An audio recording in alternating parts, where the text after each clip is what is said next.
Check, check, check.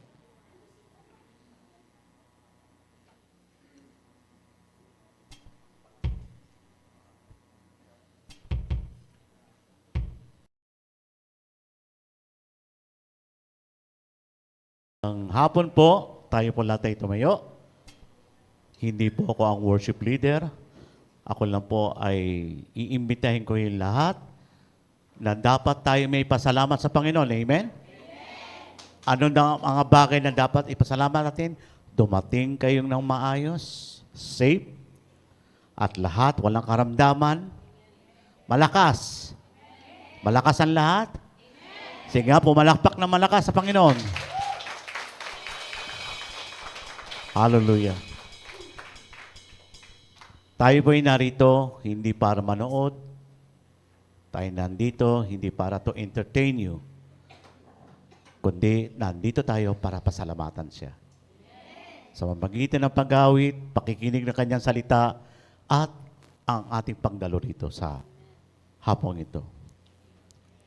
Okay? Tayo ay may kamay, kompleto ang pangangatawan, gamitin natin sa pagpupuri at pagsamba. Amen? So lahat, ibukas ang ating puso, bukas ang ating isip, bigyan ng kalakasan ng ating mga katawan sa mamagitan ng pag-alay mo sa ating Panginoon sa hapong ito.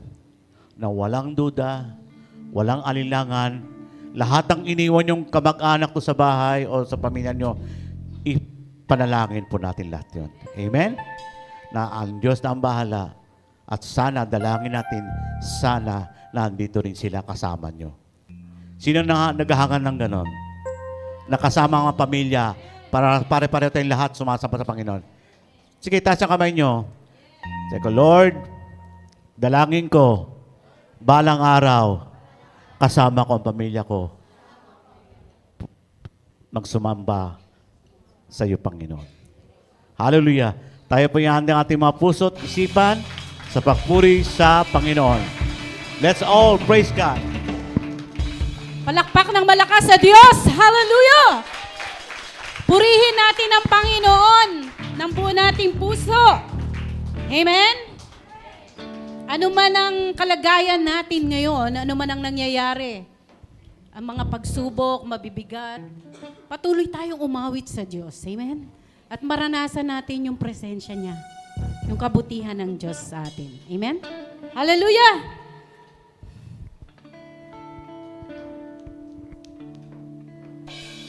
Tayo na sama-sama magpuri, sumamba sa ating Diyos.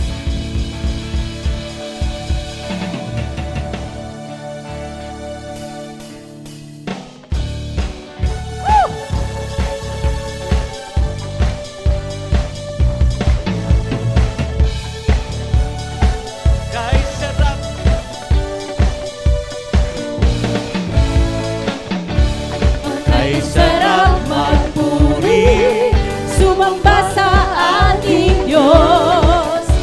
O kay sarap umawi, sumayaw sa ating Diyos. Sabay-sabay na itataas ang ating mga tinig. Sabay-sabay na sisigaw ng Hallelujah. Tayo na sama-sama na mag-alay ng pagsamba.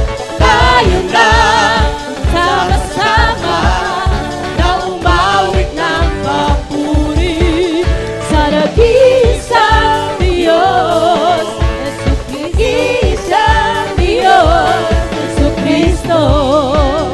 Hallelujah!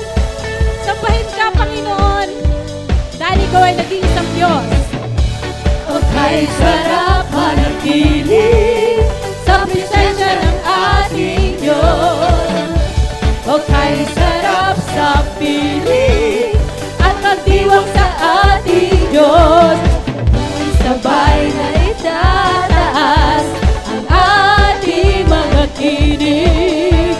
Sabay-sabay na sisigaw ng Hallelujah! Tayo na!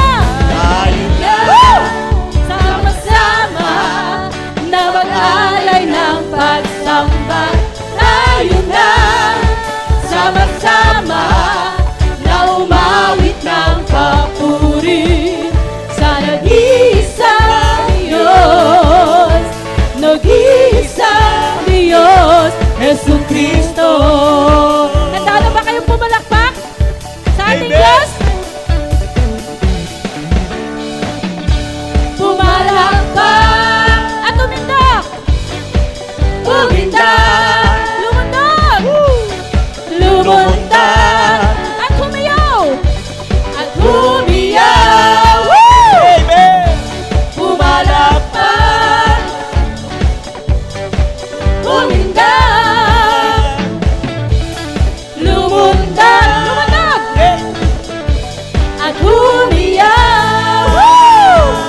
tayo na sama-sama na umawit ng papuri.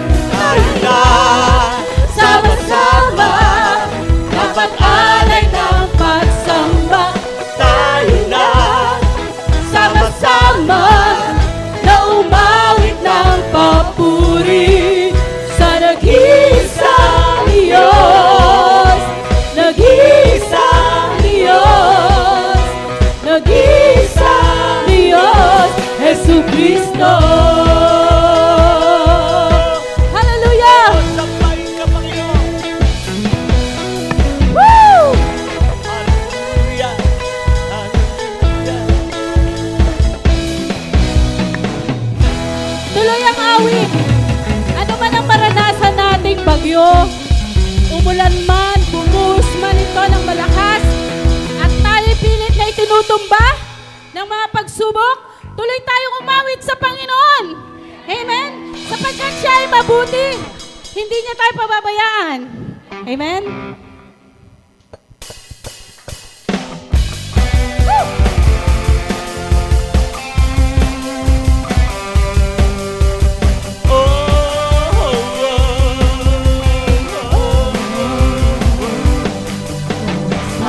Ulan umagos at halos malunod na. Umihip ang hangin, pinilit na. Ako ay itumba, pinalot ng dilim ang langit, inabos ng liwanag.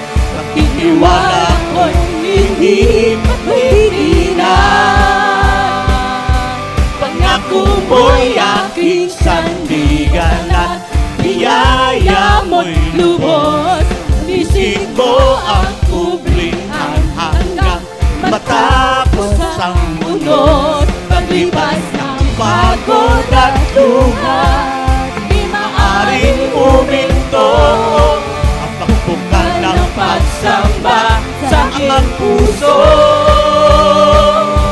Tuloy ang awit, sigaw ng aking puso, nagtagumpay.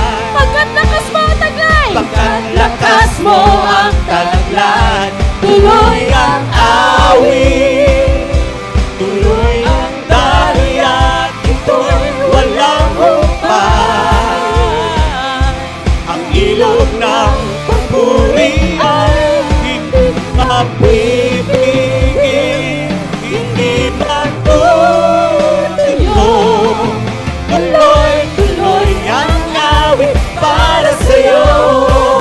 bumuhos ang ulan, Buhos ang ulan, umagos at halos malunod na.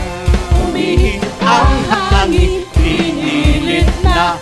Ako ay itumba, binalot ng dilim ang langit, kinapos ng liwanag. Tiwala ko'y hindi matitinag. pangako Mo'y aking sandigan at biyaya mo'y lubos. Isip mo ang kublihan hanggang matapos ang mundo. paglipas Ng pagod at luha, di maaaring uminto. Bukal ang pagsamba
Hallelujah.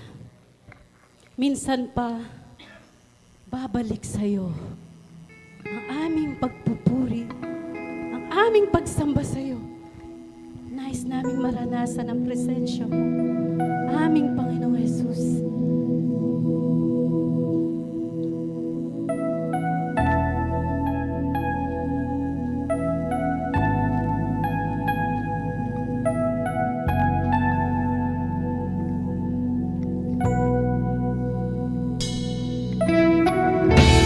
Sambahin natin ang ating Diyos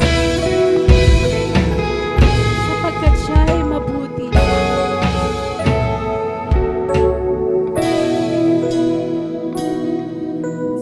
O Diyos, ako'y hagkan ng presensya mo.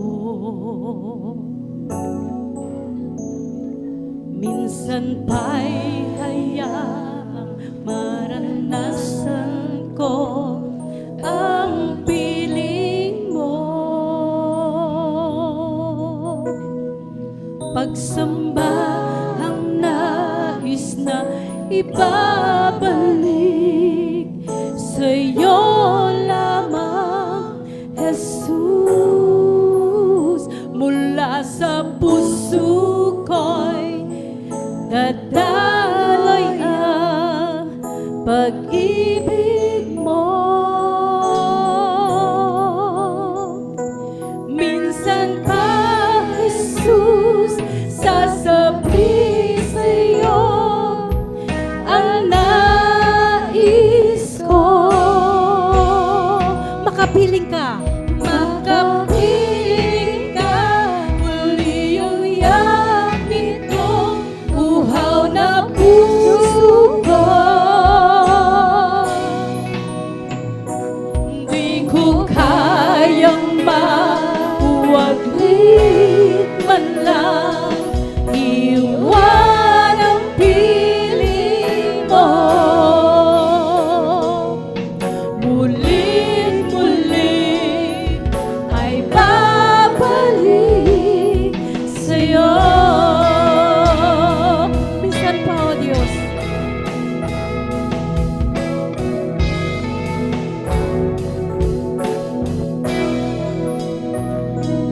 minsan pa, O Diyos, ako'y hagkan ng presensya mo. Minsan pa'y hayaang maranasan ko ang piling mo.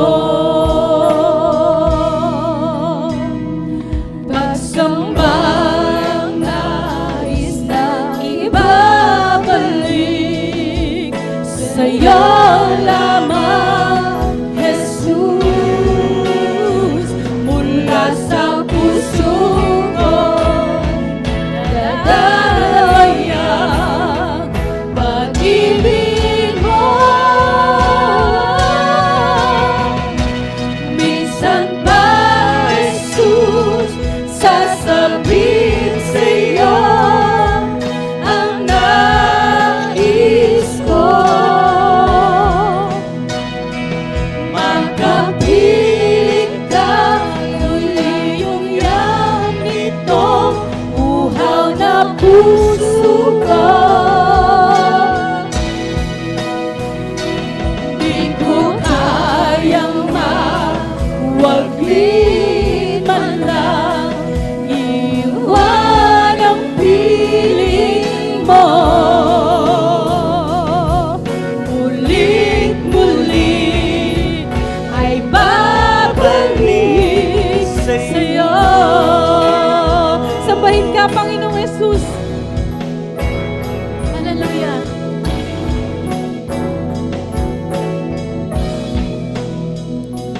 Pagsamba ang nais na ibabalik sa'yo lamang, Jesus. Mula sa puso ko'y dadaloy ang pag-ibig mo.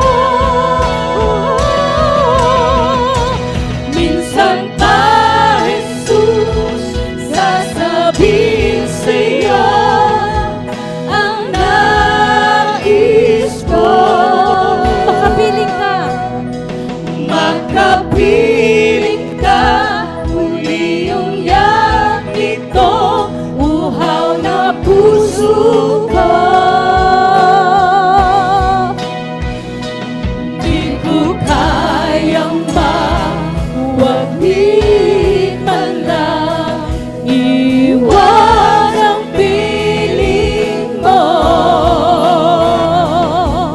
Mulit muli ay babalik sa'yo. Isa pa, Jesus. Minsan pa, Jesus, sasabihin sa'yo ang nais ko. Makapiling ka. Makapiling ka.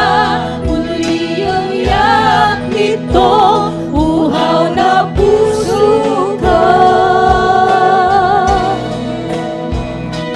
Di ko kayang mawaglit man lang, iwan ang piling mo. Muling-muli ay babalik sa'yo.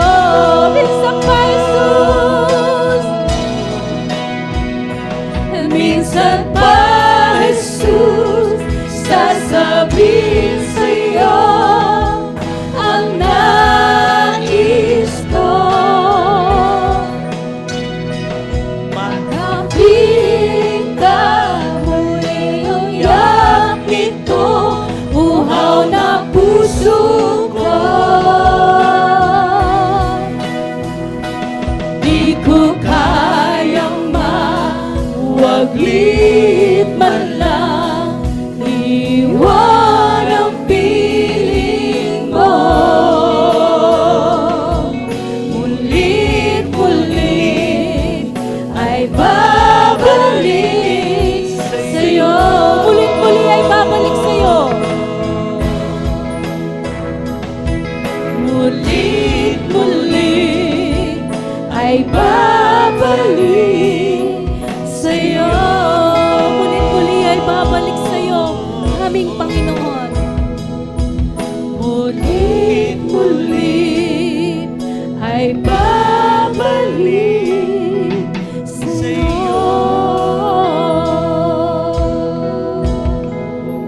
Tunay nga, Panginoon, mulit-muli ay babalik sa'yo. Minsan pa, Jesus, nais kong sabihin sa'yo, ikaw ay minamahal ko. At panghahawakan ko ang mga pangako mo, dahil ikaw ay tapat sa lahat ng iyong mga pangako. Dakilain ka, sambahin ka, O Diyos.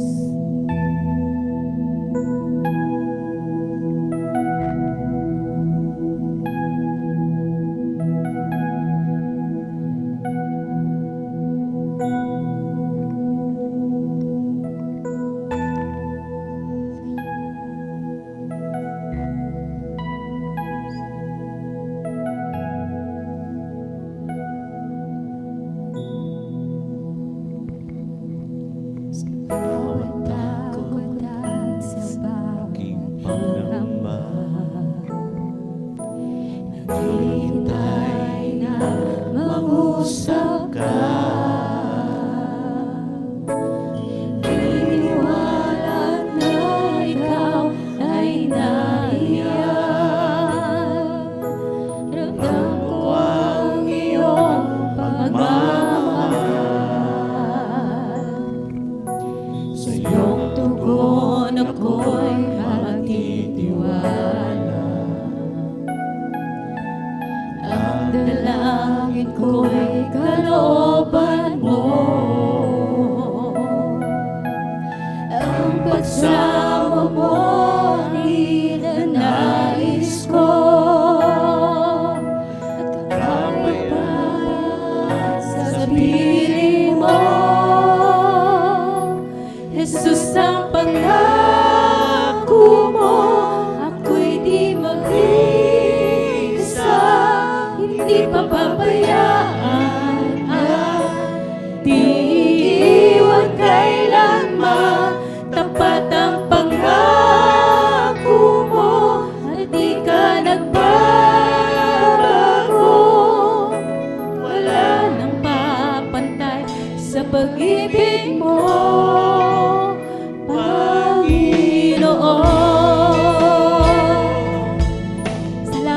biyaya at sa pagpapala mo, O Diyos. Salamat sa biyaya at pagpapala mo. Ika'y kalakasan at gabay ko. Ako'y namamangha sa kabutihan mo. Walang hanggang papuri alay sa'yo. Jesus ang pangako mo. Ako'y di mag-isa. Hindi pababayaan na iiwan kailanman. Tapat ang pangako mo at di ka nagbabago. Wala nang papantay sa pag-ibig mo.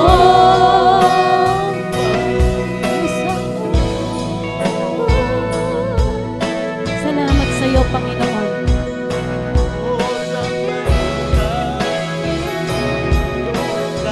Tila ang katapatan mo, O Diyos.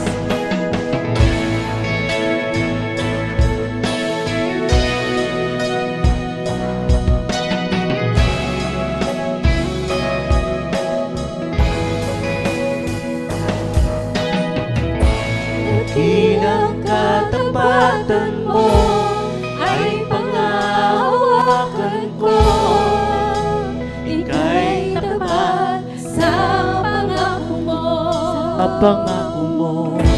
Dakilang katapatan mo ay pangahawakan ko. Ika'y tapat sa pangako mo. Sa pangako mo. Dakilang katapatan mo Ay pangahawakan ko. hawakan ko. Ika'y tapat sa pangako mo. Sa pangako mo. Pangako mo. Dakilang katapatan mo ay panghahawakan ko. Ika'y tapat. Jesus ang pangako mo. Ako'y mag-isa. Hindi pababayaan man. Di iiwan kailanman. Tapat ang pangako mo. Hindi ka nagbabago. Wala nang papantay sa pag-ibig mo. Jesus ang pangako mo. Jesus ang pangako mo. Ako'y mag-isa. Hindi pababayaan ka. Di iiwan kailanman. Tapat ang pangako mo. At di ka nagbabago. Wala nang kapantay sa pag-ibig mo.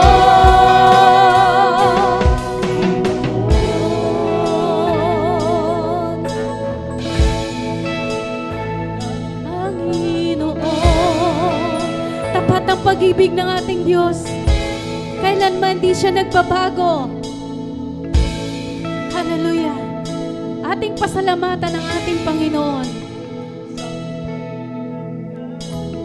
Bunga ng ating mga labi, papuri at pagsamba sa Kanya. Salamat sa mga pangako mo, Diyos, na hindi mo kami iiwan kailanman. Hindi mo kami pababayaan kailanman. Lumayo man kami sa iyo, ikaw pa rin ang lumalapit sa amin, O Diyos. Madapaman kami, ibinabangon mo kami, O Diyos. Magulumihanan man ang aming kaisipan, ikaw ang aming kapayapaan, O Diyos, aming Panginoong Yesus. Hallelujah. Meron man kaming karamdaman na dinanas nung mga nakaraang araw, nung mga nakaraang linggo. Ngunit ngayon kami iyong pinagaling.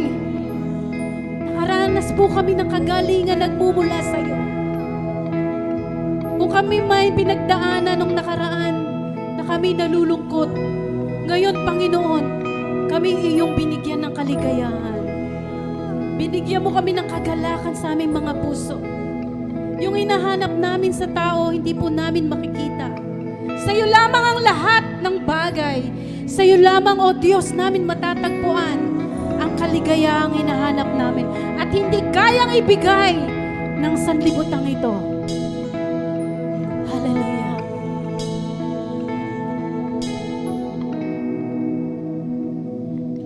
Jesus, ikaw.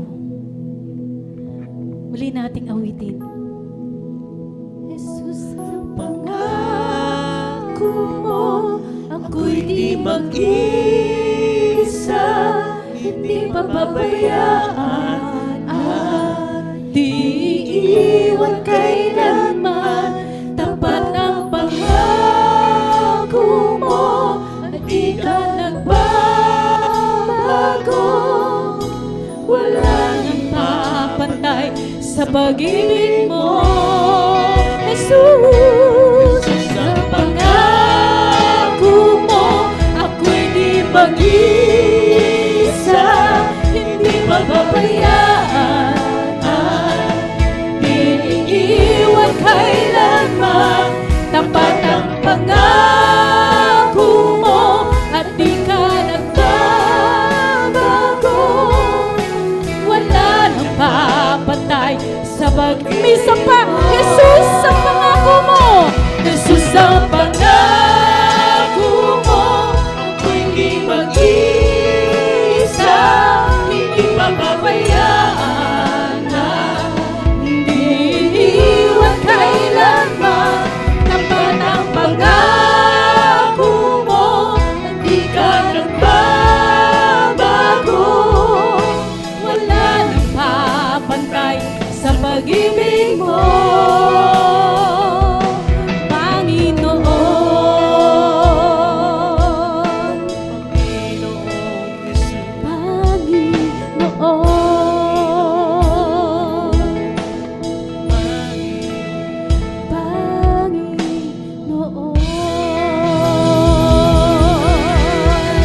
Tapat ang pag-ibig ng ating Panginoon. Hindi siya nagbabago noon, ngayon at magpakailanman. Purihin natin ang Diyos! Woo! Ipagsigawan natin ang kanyang kabutihan! Amen! Hallelujah! Tapat ang pangako mo! Kailanman di ka magbabago, O Diyos. Hallelujah! Hallelujah! Palakpakan natin ang Diyos na buhay! Yung pinakamalakas na papuri sa Diyos! Nag-iisang Diyos na buhay! Woo! Hallelujah! Woo! Napakabuti ng ating Diyos. Alam niyo po ba na kapag kayo ay pinupuspos ng ating Panginoon, ng kanyang banal na espiritu, ayaw nyo nang matapos. Tama? Ayaw nyo nang umalis. Diba? Kaysa sa mga punong-puno ng kapighatian, problema, yung dinaranas natin. Pero sa presensya ng Panginoon, sa kabila ng ating mga dinaranas na kapighatian, mas doon natin nararanasan ang presensya niya. Amen? Mas malapit tayo sa Panginoon kapag dumaranas tayo ng pagsubok.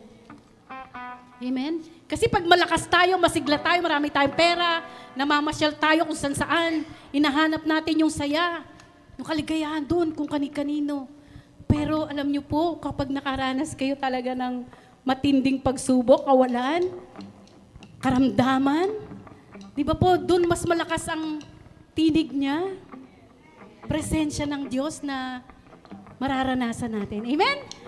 So, habang nararanasan natin ang pag-ibig ng Diyos at kapangyarihan, presensya niya, awitin naman po natin yung, yan. Tayo tuloy ang awit. Tuloy ang awit. Habang binabati natin ang ating mga kapatid. Amen? At makita nila sa bawat isa sa atin yung kasiglahan. Amen? Tuloy ang awit! Woo! Batiin po natin ang bawat isa.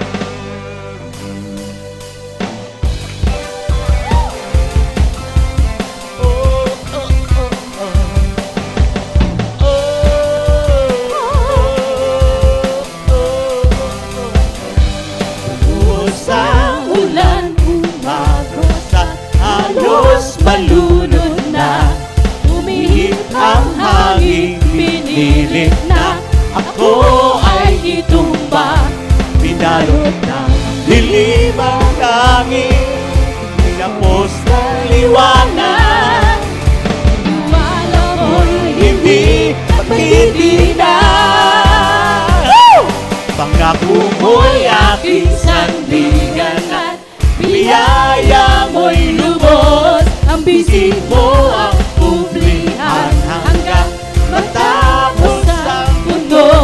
Maglipas ng pagod at luha, di maaaring huminto ang pagmahal ng pagsamba sa aking puso. Tuloy ng awit, sigaw ng aking puso, nagtagumpay.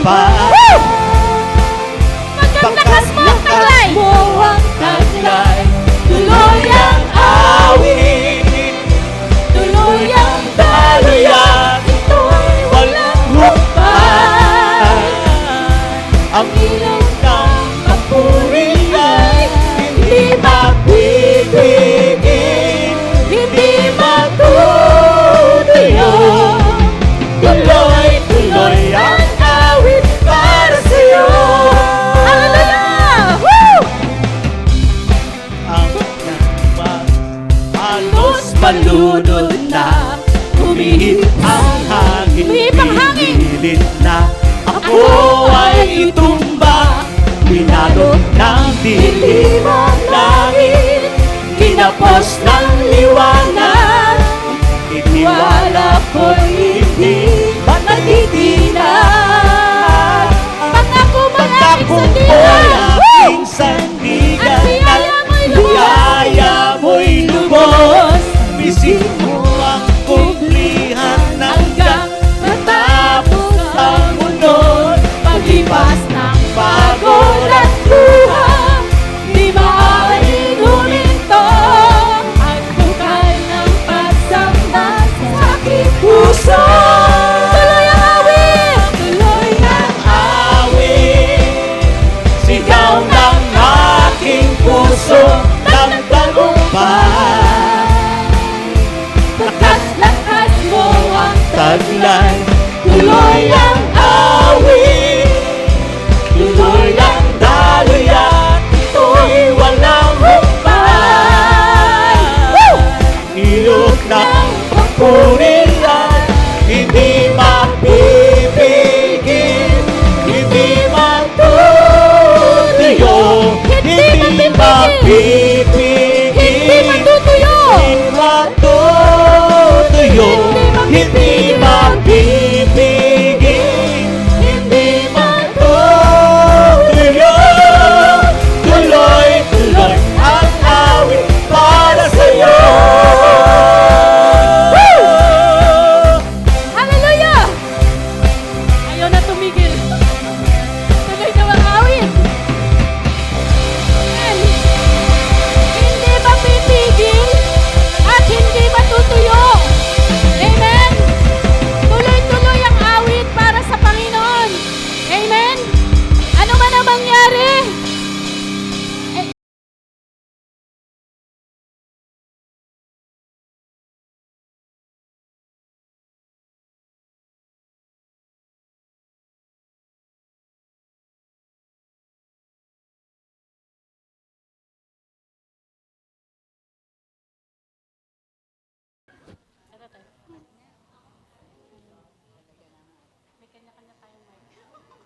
Eh, praise.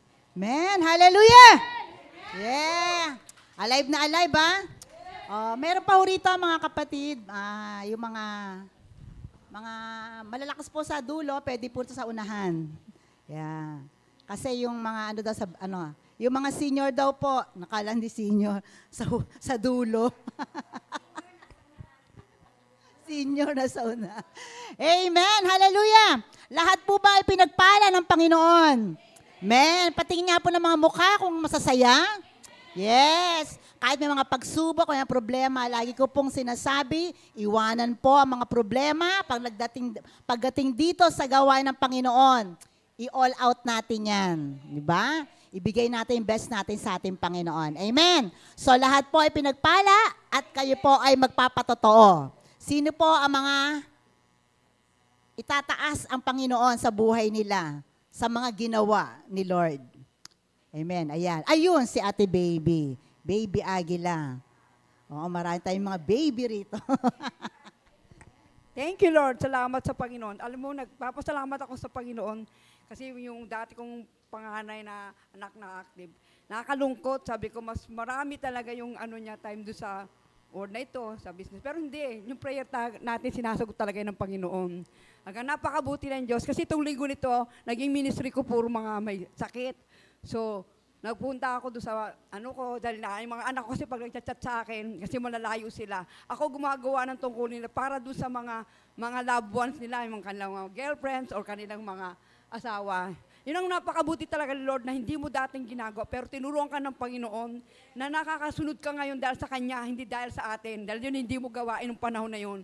Pero dahil sensitive ka, nagpapasalamat ako sa Panginoon, sabi ko, Lord, kasi yung anak ko sabi, Ma, kasi tinano nila yung kanyang girlfriend, hindi raw nag-ano. Sabi ko, ako ang nag-aalala para sa kanya. Sabi ko, Lord, tulungan mo ako. Sabi ko, nakakapunta ako ng malalayo. Yung mga malalapit, hindi ko kaya mapunta, lalo't ang mga anak ko. So nagpunta ako doon, tapos nalaman ko nga, kasi ikaw yung naging way ng, sabi nga, mapalda mo naging daan ng kapayapaan, dahil tatawagin kang anak ng Diyos. So inano ko, dahil bilang nanay, kasi ikaw namamagitan sa mga anak, manugang mo, thank you Lord, nagpunta ko doon, sabi, nag-aalala siya kasi hindi nga nag-chat-chat. Tapos sa akin, kung hindi, tanong ako kung hindi nag-chat. Sabi ko, nag-message naman. Ang huling message niya, Mama, I miss you so much, si manugang tubi ko. Sabi ko, nung pinuntahan ko, sabi ko, huwag kang mag-alala kasi may sakit siya. Kung hindi siya nag-ano. So yun, ikaw talaga ang gagamitin ni Lord para yung mga nasa malayo, hindi rin sila nag-aalala. Salamat sa Panginoon. At ito pa, ang pantotoo ko rin doon sa anak kong panganay. Sabi ko, Lord, lagi ko talaga pray. Kasi kung gaano kaano nung panahon, naging busy na, lalo na dagdagan yung business niya.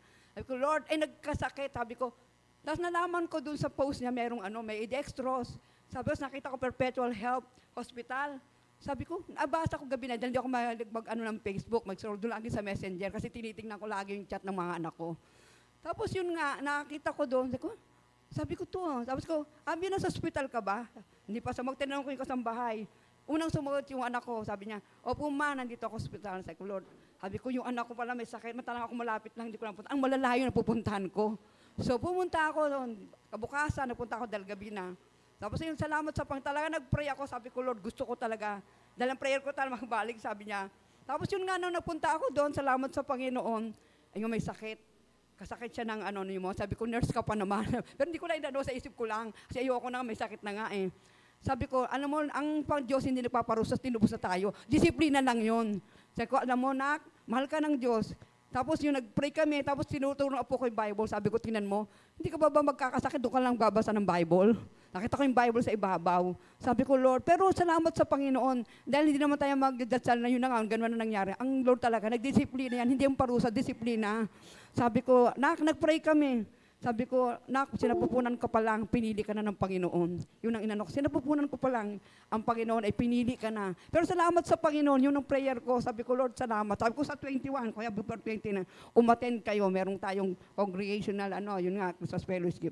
Kaya sabi ko, Lord, kaya yung talagang panalangin natin, lahat ng mga ina, huwag tayong titigil. Kasi naniniwala ako at yun ang faith natin, mangyayari kung ano yung pinapanalangin natin. To God be the glory. Thank you, Lord, makaisay anak ko. Amen. Talaga naman ang nanay talaga. Basta talaga ang ating pamilya gusto natin talaga very close sa Panginoon. So talagang andyan prayer talaga natin. Pero sabi nga kung mahal natin mga anak natin, mas mahal ni Lord Jan. Amen. O sige, sino pa ho magkapasalamat sa ating Panginoon? Sino pa ho? Ayan, si Ate Baby pa rin. May baby. Huwag natin palagpasin ang pasasalamat. Dahil hahabulin tayo ng pasasalamat. Pagpasalamat tayo, nakarating tayo ng isa tayo nakakaatin ng pagtitipong banal. Kaya thank you kay Lord kasi talaga naman, napakabuti ng Panginoon sa buhay ng bawat isa na kahit lahat naman tayo may problema eh. Lahat talaga, walang magagawa. Sabi nga, hindi naman paatras ang mundo eh, ang buhay eh. Pasulong tayo eh. Babaliktarin ko, ayoko ng negative eh. Padali ng padali ang buhay, di po ba? Oo, wala tayong magagawa eh. Kasama sa atin yan. Kami rin. Hindi. Eto rin kami, bakasyon kami sa Taiwan. Nagkakapila kami doon sa baba namin. Yun, ang brother husband ko, hindi mo maiwasan, gusto niya pero may dating. Sabi ko nga ilang patutuo ko na to Pag dalawa kami naiiwan, magkakape kami, kakain kami kamoting kahoy, ayan na po. Mag-share ako sa kanya, na sinasabi ko sa kanya, hindi lamang tayo may dating, o nagbabakasyon sa Taiwan. Pag may dating, masaya ka. Pagka nagbabakasyon sa Taiwan, malungkot. Yun lang po ang term ko kasi ayoko ng negative. Sabi ko nga, wag. Pangit man, maganda man. Magpasalamat tayo. Magpasalamat tayo sa lahat ng pagkakataon. Binuhay tayo, pangalawang buhay natin to Talaga rin ang brother husband ko, dali namin yan. Pegi na. Opo, wala na. ICU yan. Walang bakante. Sa pangalan ng Panginoon Jesus, talaga naman, himala. Sabado, lumabas kami. Sabi niya, bukas anong oras ba tayo mag-church? Pero, ang salita niyan, pero hindi ako nagsasabi, hindi, diretso salita mo Yun lang. Eto, tignan nyo. May negative na naman akong sinabi ng doktor. In Jesus' name, hindi siya magtatagumpay. Talagang, tuloy-tuloy lang tayo. Talaga po, hindi nga tayo iniwan, pinabayaan sa kanta natin. Kasama natin siya. Basta ako sinasabi ko nga ngayon hawak mong buhay namin, hawak mong kinabukasan namin, kasama ka namin, nasa puso ka namin. Hindi tayo iiwan o pababayaan man. Tuloy-tuloy lang po tayo mga kapatid. At palaging manalangin. Salamat po sa Diyos po ang papuri. So, ganun po kabuti ang Panginoon. Kaya nga sabi, minsan pinapakaba muna tayo. Pero, siya pa rin magkapatagumpay para sa anak niya. Ganun tayo kamahal ng Panginoon. Minsan lang talaga tayo, minsan pinapadalan talaga sa mga maanong buhay. Pero ang katugunan niyan, ang Lord pa rin ang magpapatagumpay. Totoo yan. Sabi, sa Diyos lagi talaga ang kapurihan. Kaya maging maalab, mainit lang talaga tayo sa Panginoon. Dadaan lang yan. Tapos sabi nga ng mga pagsubok, hi. Sabi mo naman, ewan. So, totoo yan. Kasi talaga namang, lahat naman talaga ay dumadaan sa pagsubok. Pero, ang Panginoon, di nagkulang. Lagi siyang tapat at sapat. Amen? So, isa pa ho. Sino po ba? Si Pastor. Okay, yan.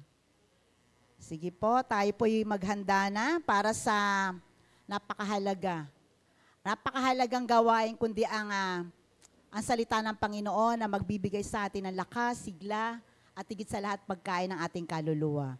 So, tinatawagan ko po ang ating pastor, si Pastor Nonong Casimiro.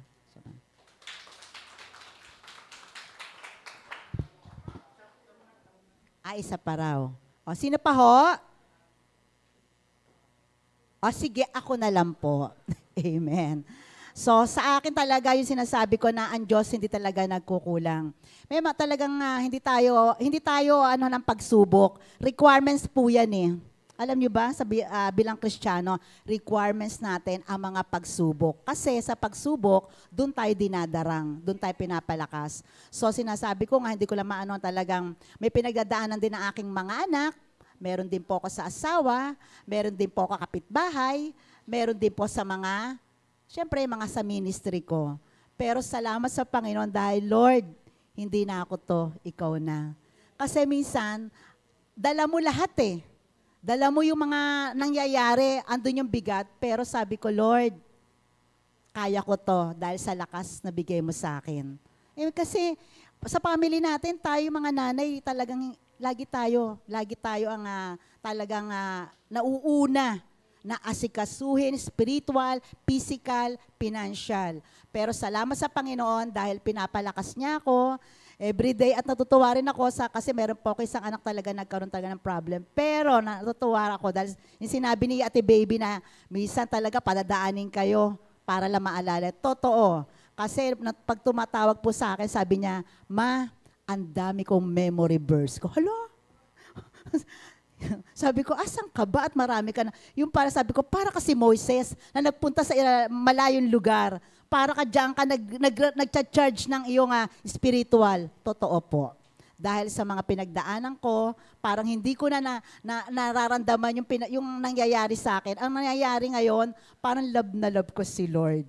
Kasi pag love mo talagang Lord, yung talaga mainit ka, hindi mo na ramdam yung pagsubok. Eh. Ang ramdam mo yung love ni Lord. O, hindi mo na naaalala dahil sabi mo, Lord ko nang bahala. Kaya, salamat sa Panginoon sa kalakasan na binibigay niya talaga sa akin bilang nanay. Amen? So, ayan po, papa sa mga nanay.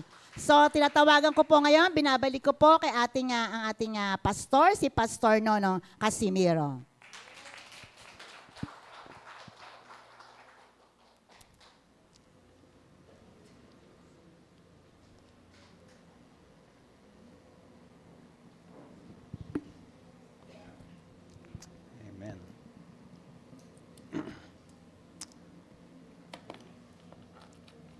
Amen. Praise God, ang masasabi ko lang po ay, I'm back. Ah,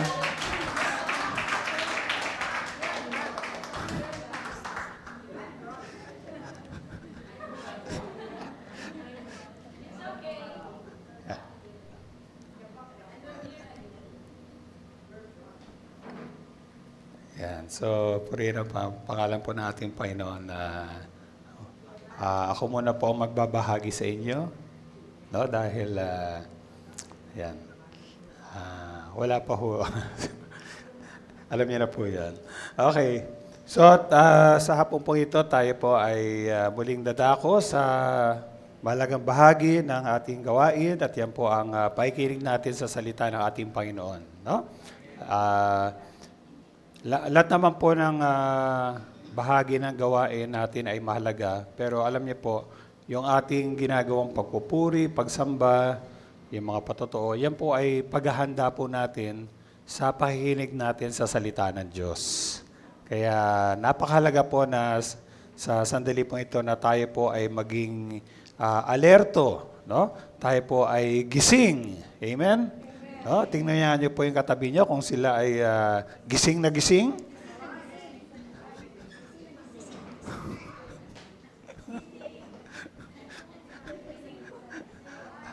Okay. So, yeah, kasi alam naman po natin talagang ito ay tawag oras de peligro, no? At malamig pa ang ating aircon, no? Yan. So, anyway, alam ko tayo ay gising dahil mahal natin ang Panginoon. Amen? So tayo pong latay tumayo at ating pong buksan ang ating mga Biblia sa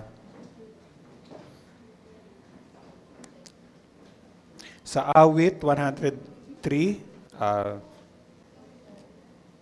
verse 13. Sa Psalm chapter 103, verse 13. Okay. So sabi po dyan sa English translation, as a father has compassion on his children, so the Lord has compassion on those who fear Him. Yan. Sa Tagalog po, sa awit 103 verse 13,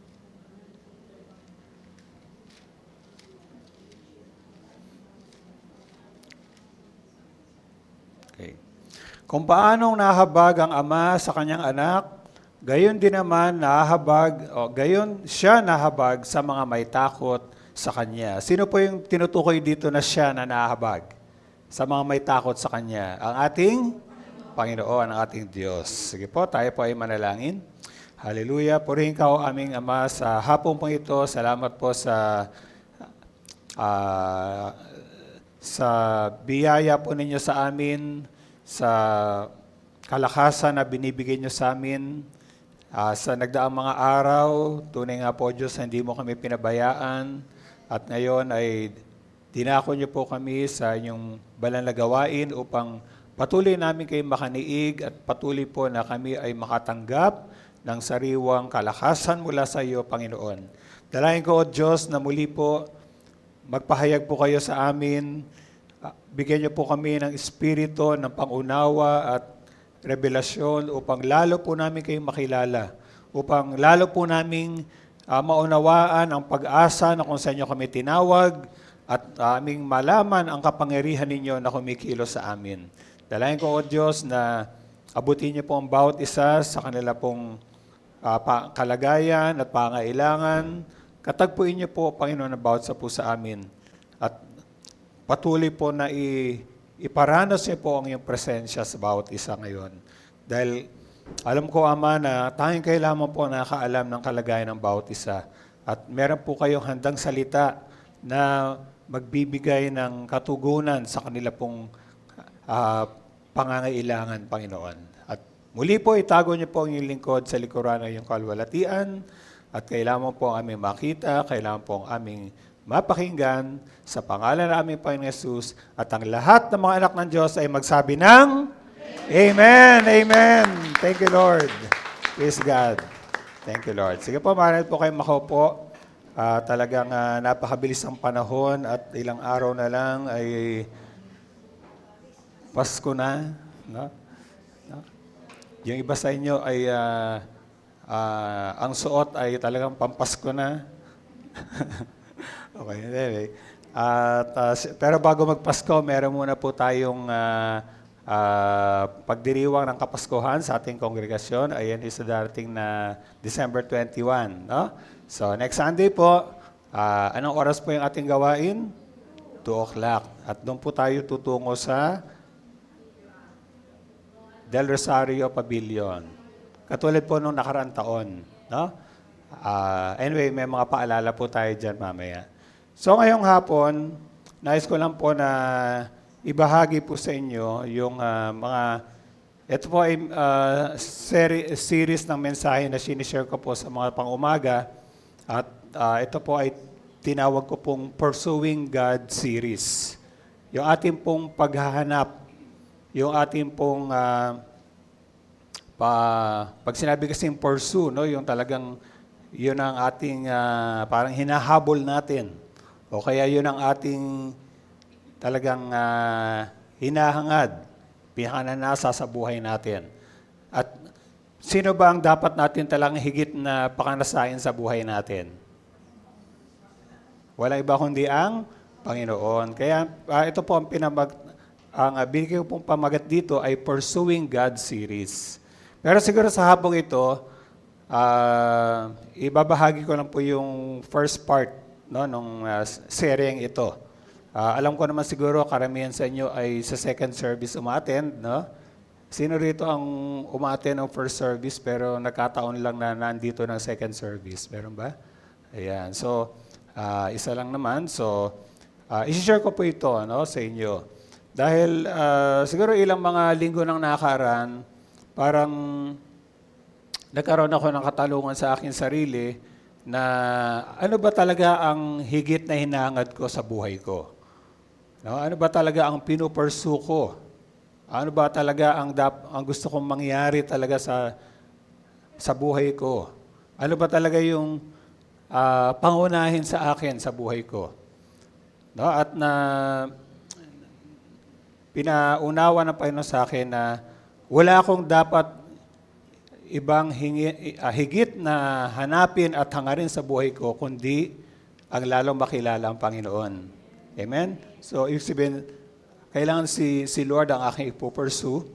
At meron mga ilang bagay na pinakita ang Panginoon sa akin kung paano ko magagawa yun. Na siya talaga ang aking higit na hanapin sa buhay ko. At una po dyan ay yung makilala po natin yung puso ng Diyos. Knowing God's heart. No? Knowing God's heart. Nasabi nga, ito ay, na-share ko na rin dati, yung verse na yan, sabi sa Jeremiah chapter 9, verse 24, "But let the one who boast about this, that they have understanding to know me." No?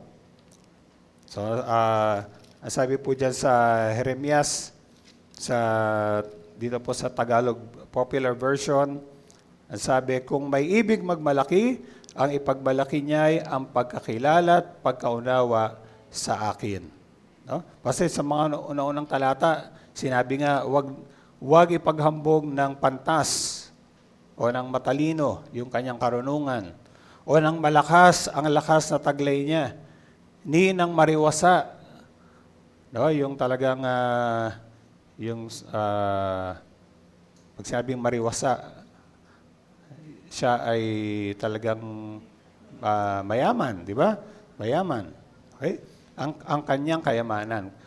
Kundi ang pwede lang natin talaga may pagmalaki ay yung kilala natin ang Panginoon. Amen. No? Yun lang pwede natin may pagmalaki sa harapan ng Diyos. So, knowing God's heart, yung lalo nating malaman kung ano ba talaga yung puso ng Diyos. No? So, ano bang unang pumapasok sa isipan natin pag narinig natin ang salitang puso? Puso. No? Pag-ibig. Ano pa? Maring ang maisip natin agad yung mahalagang bahagi ng katawan natin. No, nasabi nga, ito nga ang pangunahing organ ng ating katawan, yung ating puso. No? Na tumitibok-tibok. Di ba, mga kapatid? No? Okay? At maaaring naalala natin yung awitin na kapag tumibok ang puso. Di ba? Okay. Pero ang pusong tinutukoy doon, iba namang puso yun, ano? Ang tinutukoy doon, yung ating emosyon. Di ba? So, ano bang ibig sabihin talaga ng puso? At lalo na, pag sinabi ng Biblia na ang puso ng Diyos, alam mo kasi, may mga talata sa Bible na sinasabi na binabanggit dyan yung puso ng Diyos. Halimbawa, Genesis chapter 6, verse 6.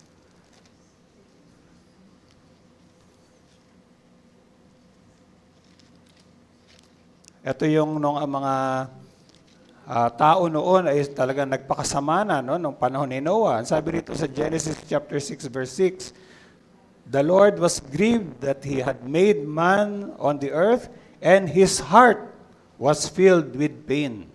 So ang puso ng Diyos ay napuno ng pasakit.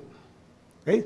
So meron pa ibang mga talata na binabanggit na ang Diyos ay may puso. So, ano ibig sabihin nung ang Diyos ay may puso?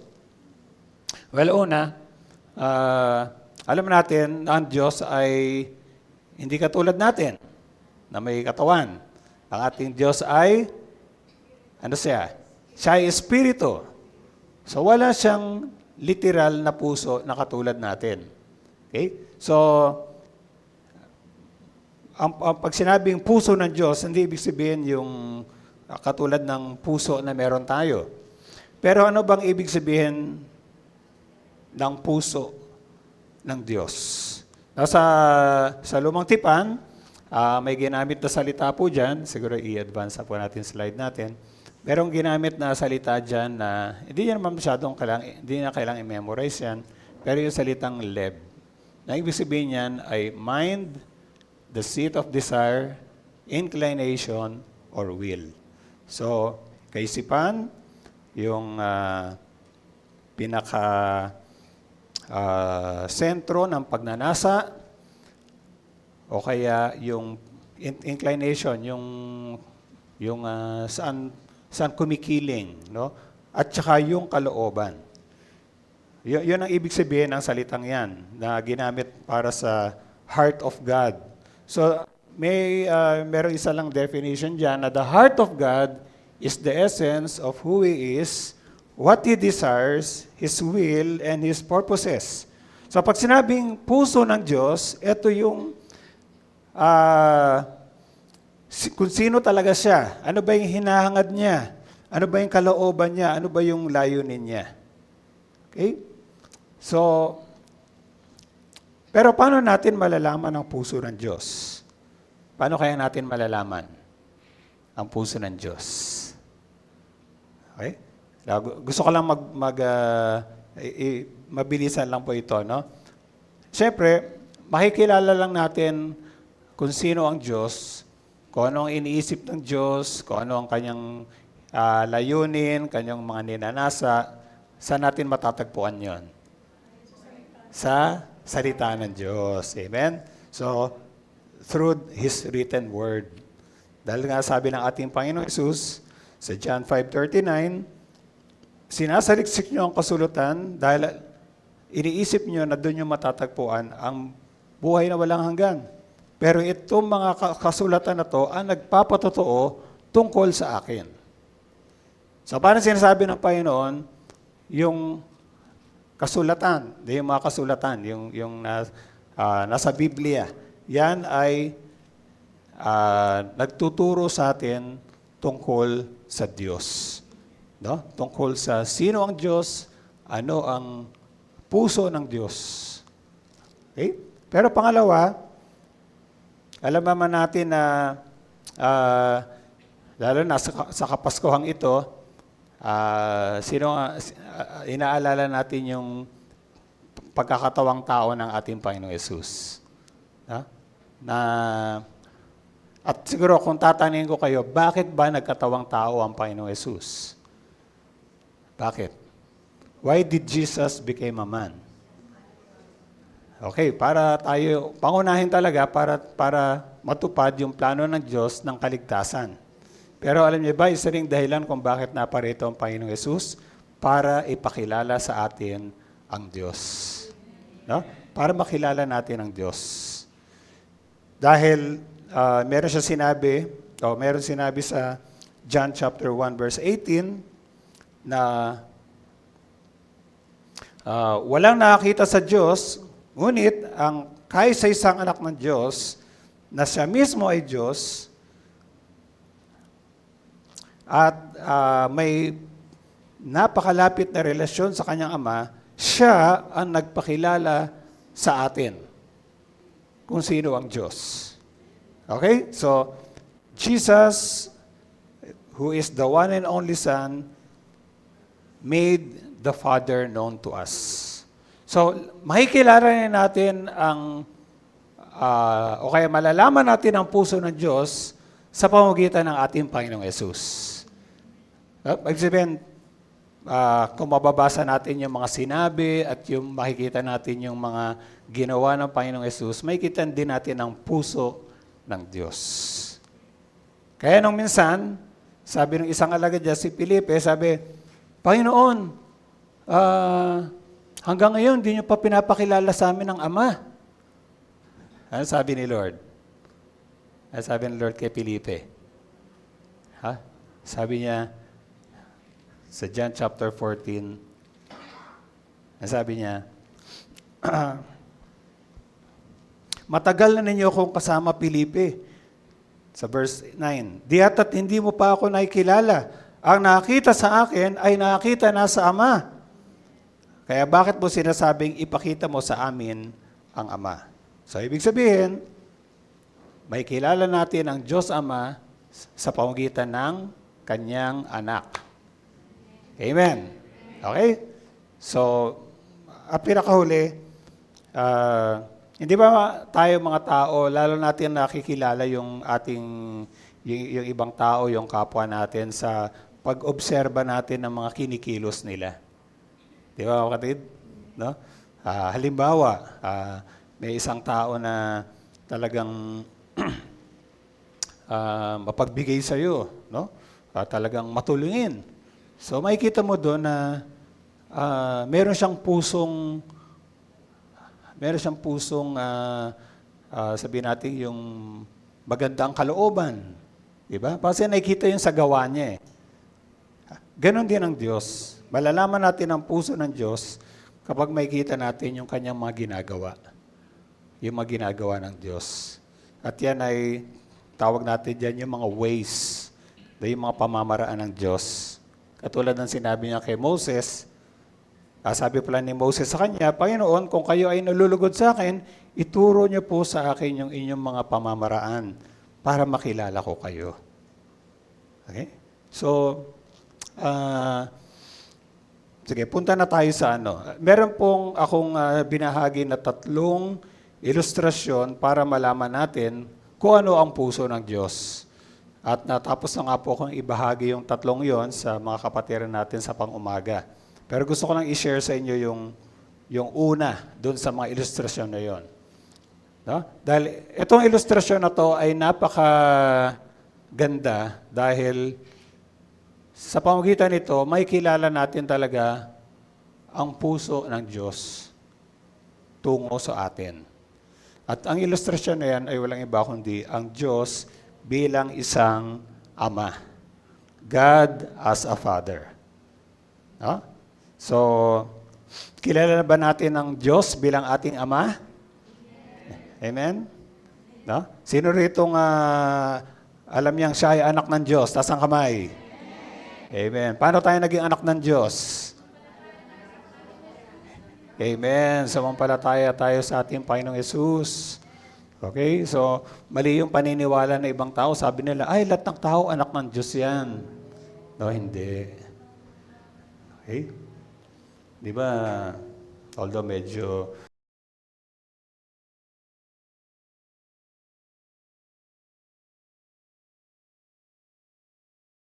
yung boses ko. Ano ba yan? Para lalo kayong magising? Okay.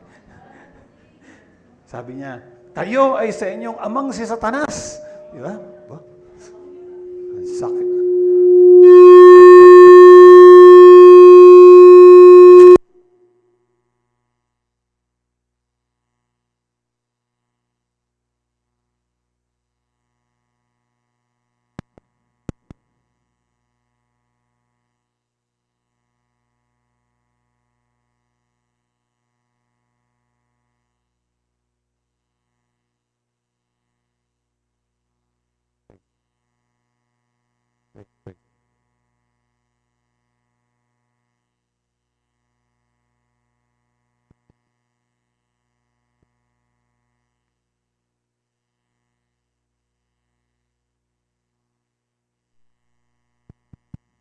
Praise. Praise. Praise. Praise.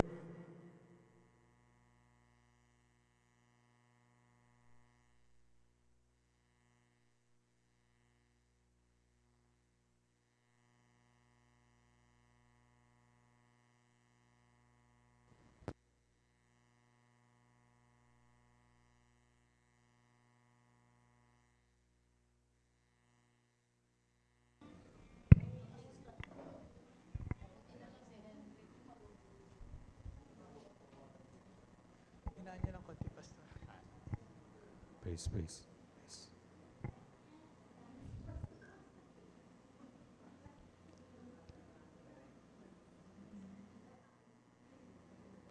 Praise. Yan. Praise God. So, gising na po ba kayo mga kapatid? Yan. Yan. Pero naintindihan ko kayo kung kayo inaantok. Hindi ko lang sabihin kung bakit. Okay. So, hindi lahat ng tao ay anak ng Diyos. No?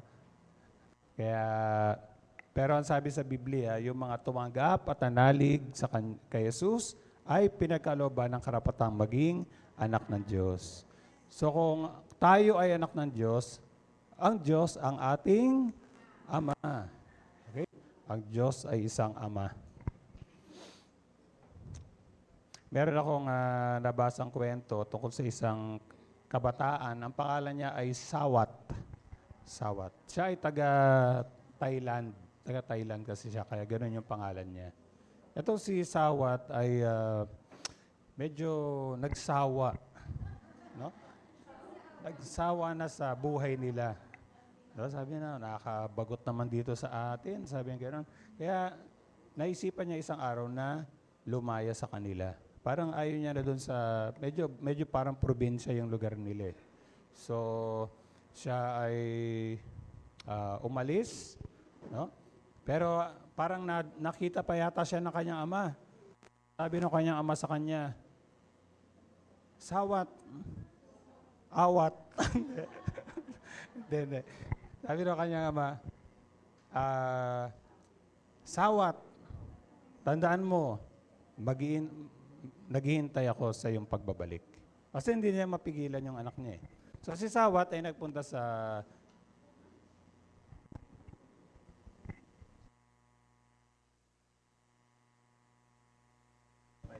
Praise, ayan. Ayan. So, si Sawat nagpunta sa siyudad ng Bangkok. Doon sa Bangkok, kung familiar kayo sa Thailand, ang dami mga, mga vices. At isa sa pangunahin talagang problema dyan sa Bangkok ay yung prostitution. No? Laganap yan doon. So, nung gumagala siya, napapunta siya sa isang hotel, napansin niya yung hotel, kakaiba dahil yung mga kwarto doon may salamin. No, may salamin sa labas. Tapos, pag sumilip ka doon, may makikita kang mga babae. Yun. So, kasi gano'n kasi yung pang-akit, no?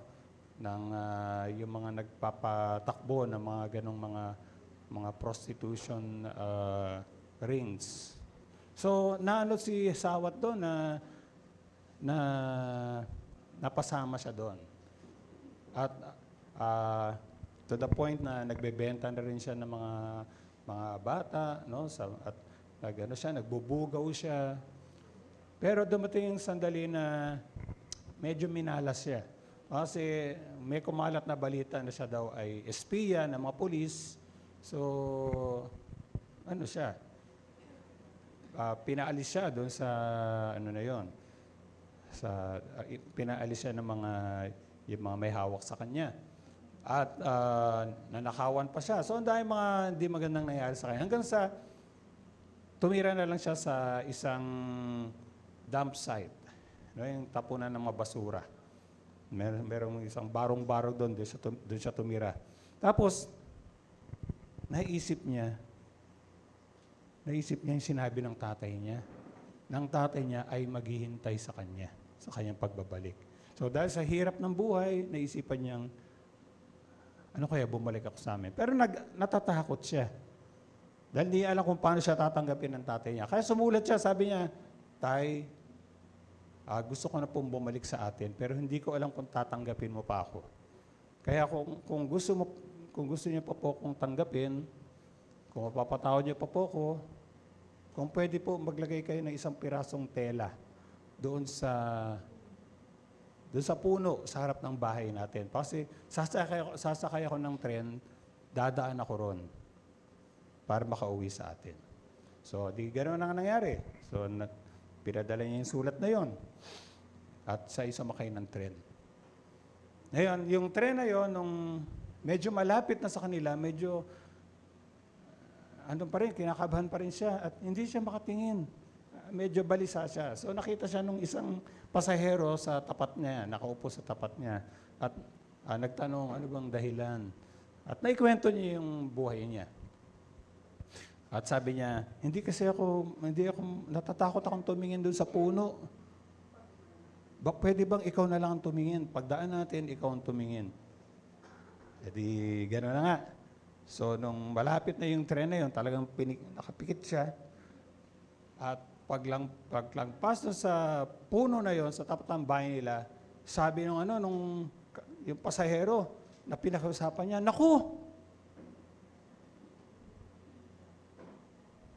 Ano kaya? Suspense. Sabi niya, naku! Hindi lang isang pirasong tela ang nakasabi doon. Punong-puno yung puno ng mga tela. Sabi yung kasama niyang pasahero. So, ibig sabihin yun ay senyales sa kanya talagang tanggap na tanggap siya ng tatay niya, di ba? No? So, pagbaba niya nung tren, nakita niya yung tatay niya, nasa malayo pa, talagang tumakbo at sinalubong siya. At si Sawat ay, kasi hindi ko pala nasabi, yung tatay niya pala, Christian. Christian yung tatay niya. No? Kaya si Sawat ay nakabalik sa kanila at tinanggap ng tatay niya. Amen, mga kapatid? Amen. Amen. So, hanggang dito na lang tayo. Mahaba pa pala oras. Meron ba kayo naalalang kwento na katulad nun? Ayan. Di ba yung kwento sa Biblia, yung talinghaga ng alibughang anak? Di ba? At yung kwento na yon ay nagpapakita rin sa atin kung ano talaga yung damdamin o puso ng Diyos tungo sa atin. Mamaya titingnan natin kung babasahin din natin yung talinghaga na yon. Pero ano nga ba ang katangian ng puso ng Diyos? Una, katulad ng nabasa natin kanina sa Awit 103, sabi doon na kung paanong ang ama ay naahabag sa kanyang mga anak, siya ay naahabag sa mga may takot sa kanya. So, makikita natin doon na una sa lahat, God has a compassionate heart. Ang Diyos ay merong pusong mahabagin. Amen? No? Now, ano sabihin ng pusong mahabagin? O yung compassion. Sa Hebreyong salita, diyan kasi naisulat yung lumang tipan, ang ibig sabihin nun ay, ang ginamit na salita doon, ang ibig sabihin ay mercy. Mercy. Sige, yung kasunod niyan. Okay. Hindi pala naisulat dyan. Anyway, sa lumang tipan, ang ibig sabihin ng katulad din yung word ng compassion, ng mercy o yung awa. Pero sa bagong tipan, sa Gregong salita, ang ibig sabihin nun, yung verb, no, yung pagkakaroon ng habag ay to have pity, no, yung maawa, a feeling of distress through the ills of others. Yung nababahala ka dahil sa hindi magandang kalagayan ng iba. At ikaw ay to be moved, no, as to one's inwards. Parang nadadala yung kalooban mo. Okay? Di ba tayo, minsan pag nakikita natin yung kalagayan ng ibang tao na mas mahirap kaysa sa atin, minsan sabihin natin, uy, nakakaawa naman yung mga taong yun, di ba? Di ba, makikita mo dyan sa kalsada, mga nakahiga lang dyan. Isip mo, nakakaawa naman sila. Pero alam nyo, ang compassion, hindi lang yung nakikita mo nakakaawa sila. Pag meron kang compassion, ikaw ay may gagawin. Meron kang gagawing pagtulong sa kanila. Kasi ang isang ibig sabihin din ng compassion, ito sinishare ni Pastor Nap, ito ay galing sa dalawang Latin word. Com, which is together, no? At pati, na ibig sabihin ay to suffer. Okay? Pag pinagsama mo, to suffer together. Ibig sabihin, yung nararanasang paghihirap ng iba, parang nakikiisa ka ron. Parang minsan tawag natin, nakikiramay tayo. Amen? No? Nakikiramay tayo. Kumbaga, tayo ay may gagawin para maibsan yung kahirapan nila. Yun ang compassion ng ating Panginoon. At sabi nga ni Dick Eastman, isang lingkod din ng Panginoon, compassion is the inward motivation to outwardly help someone in need. Okay, meron kang panloob na yung parang tumutulak sa'yo para sa panlabas ay meron kang gawin na tulong doon sa kinahabagan mo. Okay? So halimbawa, nakita mo nga na nakakaawa yung kalagayan ng mga ibang mga nakikita natin sa paligid natin. Pag may compassion ka, halimbawa, ang gagawin mo, pakainin mo sila. Amen? No? O kaya, ano pa kaya? Meron tayong ibang mga pwedeng gawin. Okay? Now, ang tanong, paano pinapakita ng Diyos ang kanyang habag sa atin? How does God show His compassion? Buksan natin ating mga Biblia sa Awit 103.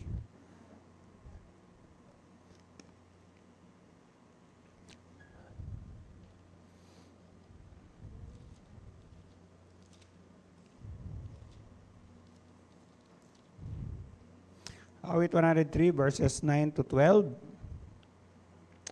at verse 14. Okay. Pero actually, dyan sa psalm na yan, meron diyang sinabi na yung mga katangian ng Panginoon, halimbawa sa verse 8, "The Lord is compassionate and gracious, slow to anger, abounding in love." Kay ganda ng kalooban, mahabagin nitong Diyos, kung magalit ay banayad, kung umibig na may lubos. Okay? So, paano ba pinapakita ng Diyos yung kanyang, kasi nasabi nga dito, no, siya ay mahabagin. Okay. Una, kung babasahin natin yung verse 9 hanggang 12, sa ano ko lang babasahin sa Tagalog. Banayad nga kung magalit, hindi siya nagtatanim. Kung yaong taglay niyang galit, hindi niya kinikimkim. Kung siya ay magparusa, di katumbas ng pagsuway, di na tayo sinisingil sa nagawang kasalanan. Ang agwat ng lupa't langit, sukatin may hindi kaya, gayon ang pag-ibig ng Diyos sa may takot sa Kanya.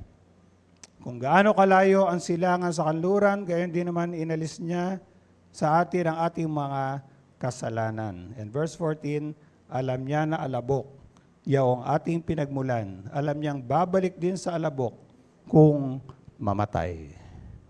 Okay. Dito makikita natin, una sa lahat, na ang ating Diyos na ito ay mapagbiyaya. God is gracious towards us. No? Ano ibig sabihin ng mapagbiyaya? Ano ibig sabihin ng gracious? Okay. Ang ibig sabihin nun, hindi talaga siya yung sabihin mong yung madali siyang magalit. No? Hindi siya yung Diyos na konting pagkakamali natin ay parurusahan tayo. Di ba? No?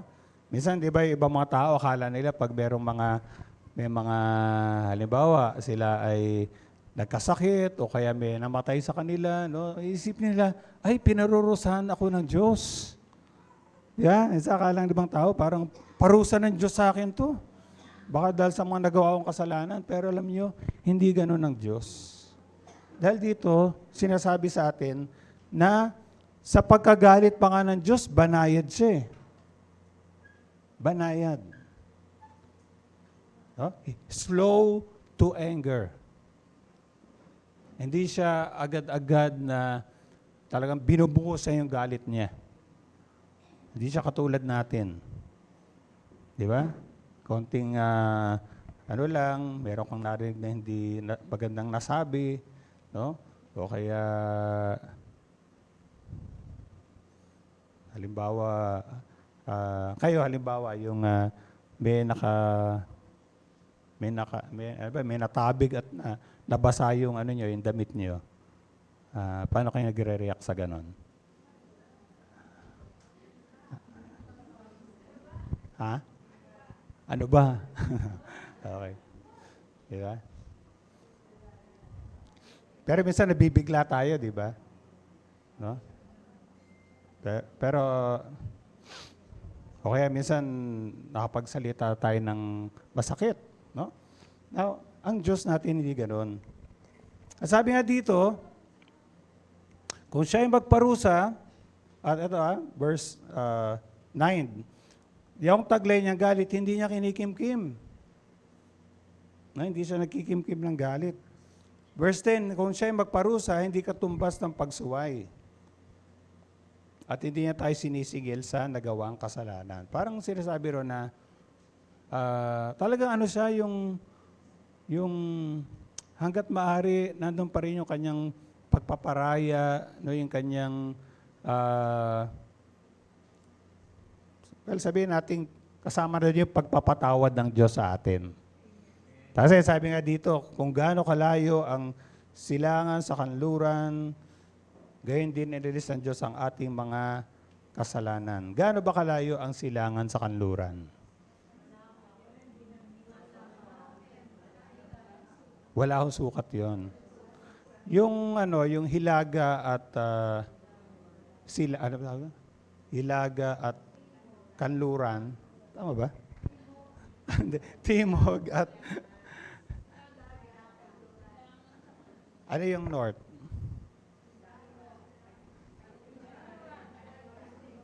Kanluran. Ano yung north? North. Sige, ano muna tayo? Tagalog, English. Ano ang north sa Tagalog? Hilaga. East. East, silangan. Ano south? Timog. Ano ang west? Kanluran. Sabi rito, yung silangan at kanluran, ganun daw kalayo na hinagis yung ating kasalanan. Okay. Yung Hilaga at Timog, may sukat ho yun. Oo. Kasi merong North Pole tsaka South Pole, di ba? So, mula ka sa North Pole, pag nakarating ka ng South Pole, masusukat mo yun. Pero yung East tsaka West, walang East Pole at tsaka West Pole. Wala talagang, pag ikaw ay East, no? At pupunta ka ng West, pagdating mo doon, nasa East ka na naman. Paano ba? Ibig sabihin, wala yung eto East, eto West. No? Okay? Para sinasabi, yung pagtapo ng Diyos sa ating makasalanan, talagang, walang sukat. Amen. Yung pagpapatawad ng Diyos sa ating walang sukat. Hindi yung, sige, pag ikaw nagkamali ng, di ba minsan sabi ni Pedro, Panginoon,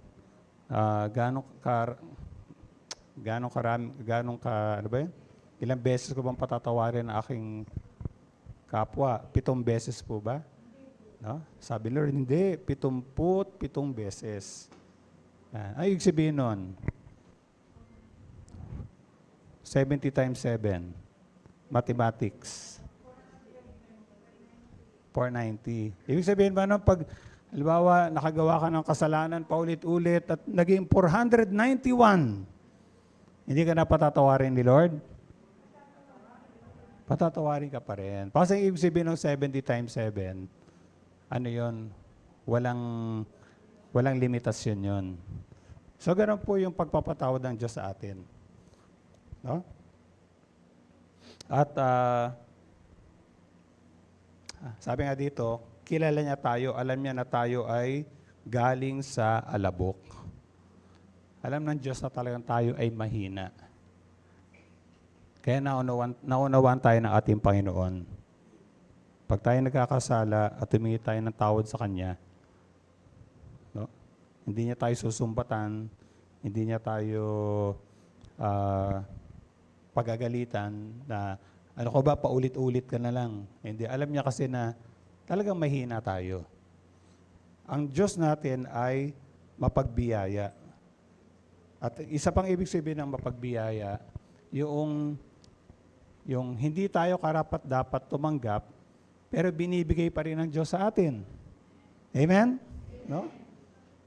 Yun ang ibig sabihin ng mapagbiyaya. Kaya yung kaligtasan nga natin, dahil sa biyaya ng Diyos. Paano kasi, hindi naman talaga tayo, meron lang akong paliwanag ng konti. Iba pa yung mercy tsaka grace. Yung mercy, you do not get what you deserve. Nahabag sa'yo, kaya yung parusa na dapat tanggapin ko, hindi natin natanggap. Kasi nahabag sa atin. Pero yung grace, higit pa ron. Yung grace, natanggap natin yung hindi natin karapat-dapat tanggapin. No? Medyo may konting pagkakaiba yon. Yung habag, nakaligtas lang tayo sa parusa. Pero yung grace, meron pang binuhos na mga biyaya at pagpapala ang Diyos sa atin. Kasama, bukod doon sa hindi niya tayo pinarusahan. Okay? So, ganun ang Diyos sa atin. Mapagbiyaya siya. Pangalawa, paano pa pinapakita ng Diyos ang kanyang habag sa atin? Sabi sa Isaiah chapter 30, bibilisan ko na lang po ito, no? Isaiah chapter 30, nakikita naman natin sa screen. Verses 18 and 19. Ngunit ang Diyos ay naghihintay upang tulungan kayo at kahabagan. Diyos na makatarungan itong si Yahweh, mapalad ang lahat na nagtitiwala sa Kanya.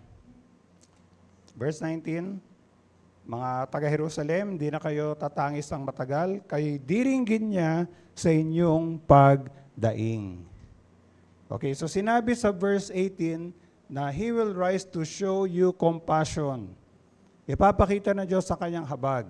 At paano niya ipapakita yon? Sabi sa verse 19, kanyang diringgin ang ating pagdaing.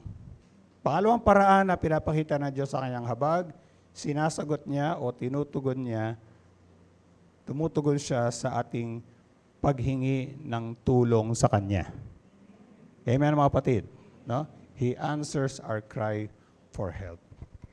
Naranasan niyo ba na kayo ay nagipit o kayo ay nagka-problema, no? At maaaring nagkamali kayo, tapos ang ginawa niyo, nagmakaawa kayo sa Panginoon. Lord, tulungan niyo po ako. No? Maraming beses. Sumugot ba si Lord? Amen. Amen? Tumugon siya. Kasi mahabagin siya eh. Hindi niya matitiis na naghihirap ka dahil sa sakit. No, hindi niya matitiis na nag-aalala ka dahil sa problema. Di ba? No, sinong magulang ang matitiis yung kanyang anak na pag halimbawa may sakit at humingi ng tulong ano gagawin ng magulang? Di ba? Gagawin ng lahat ng paraan para maibsan yung paghihirap ng kanyang anak. Amen? No? Kung kailangang umutang yan dyan o kaya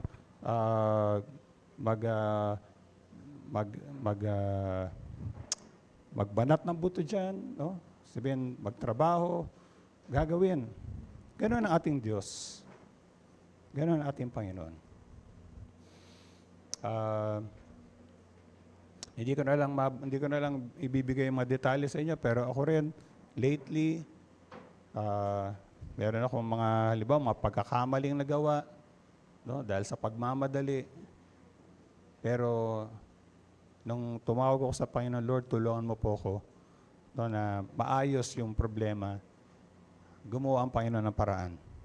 No? Nung ako'y isang araw lang na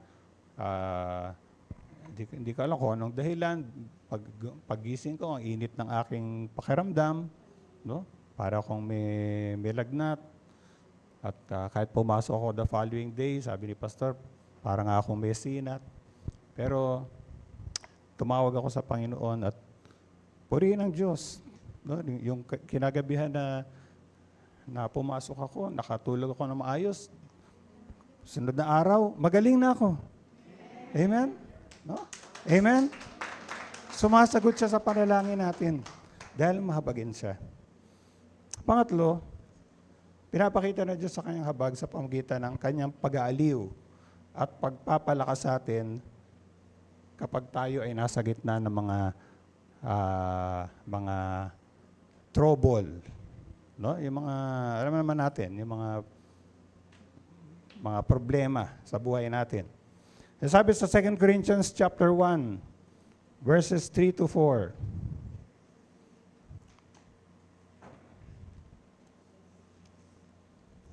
Basahin ko na lang po sa Tagalog.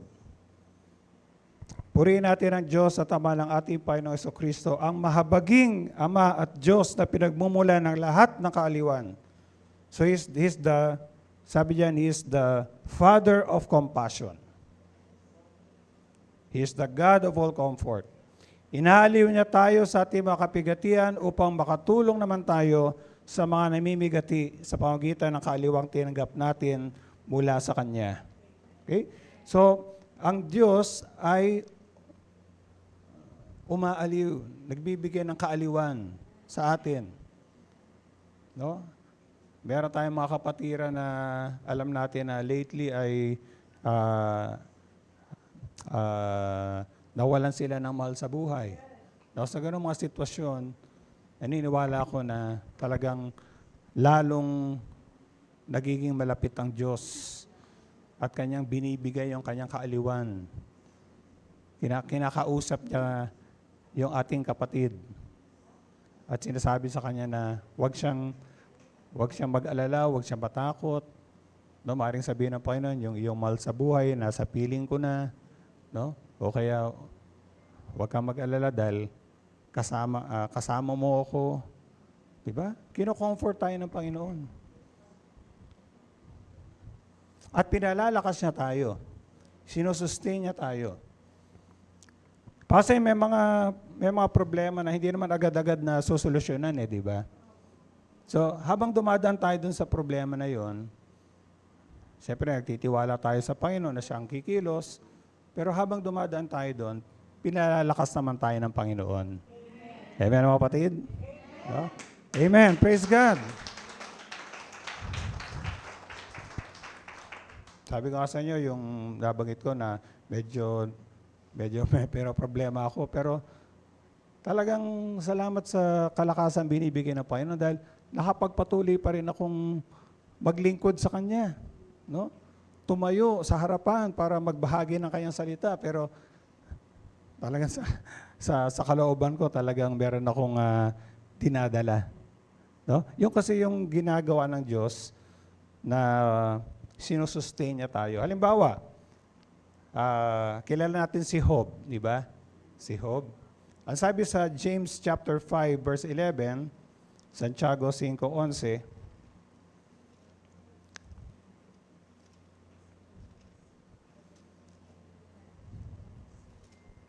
sige. Sabi diyan, sinasabi nating mapalad ang mga nagtitiyaga at nagtitiis. Narinig na ninyo ang tungkol sa pagtitiis ni Job at ang ginawa sa kanya ng Panginoon sa bandang huli. Ito'y nagpapakilalang mabuti at mahabagin ang Panginoon. Okay, ano yung nagpapakilalang mabuti at mahabagin? Paano pinakita ng Diyos yung kanyang pagiging mahabagin kay Job? Pinakita niya sa pamamagitan ng tinulungan niya si Job na talagang magkaroon ng pagtsatsaga at pagtitiis. Habang dumadaan siya doon sa mabigat, no, at madilim na bahagi ng buhay niya. Yung bang patuloy pa rin si Job na kumakapit sa Panginoon, no? Pagpapakita yun ng habag ng Diyos. Pinalalakas pa rin niya si Job. No, kahit minsan talagang parang gumigewang na rin yung kanyang pananampalataya, no? Pero, nung minsan sabi ni Job, kahit patayin pa ako ng Panginoon, magtitiwala pa rin ako sa Kanya. No? Yung kalakasan, yung tulong, yung biyaya na naranasan ni Job, yun ay dahil sa mahabagin ang Diyos sa Kanya. At ganoon din ang gagawin ng Diyos sa bawat sapu sa atin. Na kahit dumadaan tayo sabi nga sa lambak, no, ng kamatayan, yung mga pagsubok na yan sa buhay natin, makakayanan natin yan dahil kasama natin ang Panginoon at palalakasin niya tayo. Amen, mga kapatid? Isa pa rin ginagawa ng Panginoon para ipakita yung habag niya. At although nabanggit ko na rin ito, yung kanyang pagpapagaling sa atin. Kasi tanong natin, bakit ba nagpagaling ang Panginoong Yesus? Nung nandito siya, bakit siya nagpapagaling? Nagpapagaling ba siya para ipakita yung kanyang kapangyarihan? No? Nagpapagaling ba siya para ipakitang siya ang anak ng Diyos? Alam niyo, sa Biblia, marami beses binanggit, kaya siya nagpagaling dahil nahabag siya. No? Nahabag siya. Sabi sa Mateo 14:14, Matthew 14:14, paglunsad ni Jesus sa dalampasigan, nakita niya ang napakaraming taong iyon at nahabag siya sa kanila at pinagaling niya ang mga may sakit na dala nila. Okay? So kaya siya nagpagaling dahil nahabag siya. No? Mahabagin kasi ang Panginoon natin eh. Alam niya na ang karamdaman ay nagpapahirap, hindi lang sa physical, pati sa kalooban. No? So, pag matindi yung sakit mo, no, minsan parang gusto mo na talagang, gusto mo lang, no, mag out of this world na, di ba? Alam ng Panginoon yon. Kaya, nagpapagaling siya. Sabi ko nga, hindi lang isang beses na nabanggit sa Biblia, hindi lang itong binasa natin, na sa kanyang habag, siya ay nagpagaling. Oh? Yung dalawang lalaking bulag, sa Matthew chapter 20, verse 34. Sabi ng mga bulag na yan, sabi, have mercy. Okay lang, check ko lang kung yun nga yun.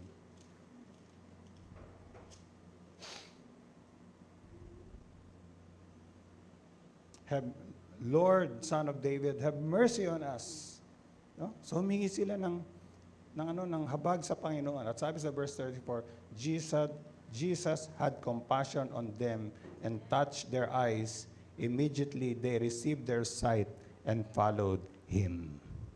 Nahabag siya. Nahabag siya dun sa dalawang bulag na yon.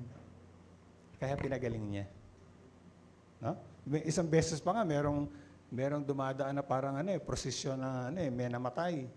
May isang babaeng balon na namatay ang anak niya. Ano sabi ron? Nahabag ang Panginoong Yesus doon sa balo. Anong ginawa niya? Binuhay niya ang anak ng balong yon. Amen? Gagawa siya ng himala para lang may pakita o kaya dahil sa kanyang habag, gagawa siya ng himala.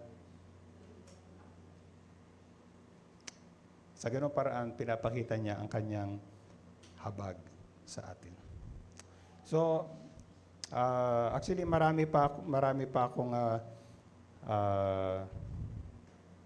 senior noon.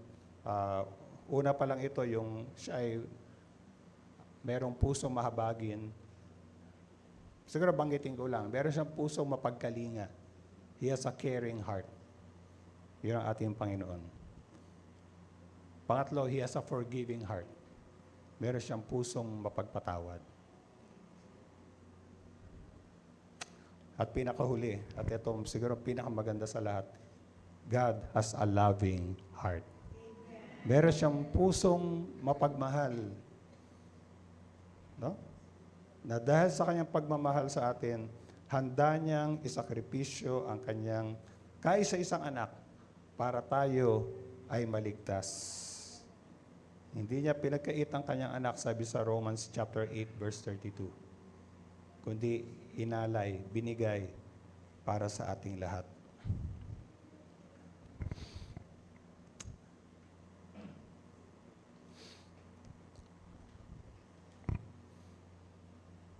At minsan din dahil mapagmahal din ang ating Diyos, dinidisiplina niya tayo. Ibig sabihin, tinutuwid niya tayo kung kailangan.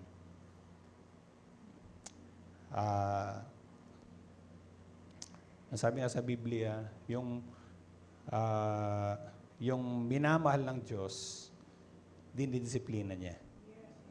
No? Pero, may magandang plano ang Diyos doon sa pagdidisiplina sa atin para tayo ay makihati sa kanyang kabanalan. Okay? Anyway, na-share ko lang naman yon. Pero wala na po akong oras. Siguro sa hapong ito, parati lang nating pakatandaan na ang ating Diyos ay isang Diyos na mahabagin. Mahabagin siya, mga kapatid. Sa kanyang habag, pinatatawad niya tayo. Sa kanyang habag, sinasagot niya ang ating daing na paghingi ng tulong sa kanya. Sa kanyang habag, tayo kanyang inaaliw at pinalalakas sa gitna ng mga pagsubok sa buhay. At sa kanyang habag, pinagagaling niya tayo sa ating mga karamdaman. Amen? Purihin ang pangalan ng ating Panginoon. Tayo pong lahat ay tumayo.